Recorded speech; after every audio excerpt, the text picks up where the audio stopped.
Hey gamers, if you like light, quick card games and you think you have what it takes to always be in the winning position, then you might want to check out Red7.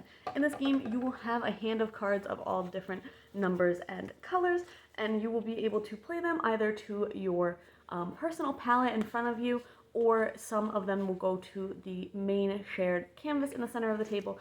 The palette is what you're looking at to determine if you are winning the current game, and the canvas is what is determining what the game is. The game starts off with being the red game, and it says that if you have the highest card, you are currently winning, and there is a different game for every color. So blue says that you have the most different colors, indigo says that you have the most cards in a row, yellow says that you have the most cards of one color, and so on. So you have to be winning at the end of your turn every time that you play a card. You can either play one to your palette, or one to the canvas, or one to each, but you're also going to be out of the game if you run out of cards and can't play on your next turn. So you do want to make sure that you're not playing to both areas too often, or you're going to run out of cards too quickly. Players will get eliminated throughout the round, and the last player standing will either win the game or will score, depending on if you're playing with the scoring variant.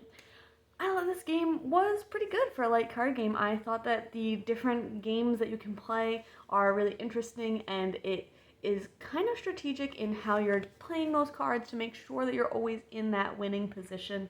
So that was really interesting, and having to kind of think about what your best move is so that you're spending the fewest cards, but you don't want to be left with like too few choices in your hand or anything like that. So there is some give and take there, and for just being a card game, like it's just a deck of cards, it does have a lot more than meets the eye. I also really liked the different variants that you can do. Like I said, scoring is a variant with that, and with that advanced variant, there's also the ability to draw more cards during the game potentially, so that's good because you'll be able to have a lot more choices and potentially be out of the round less quickly if you draw something that you are able to play.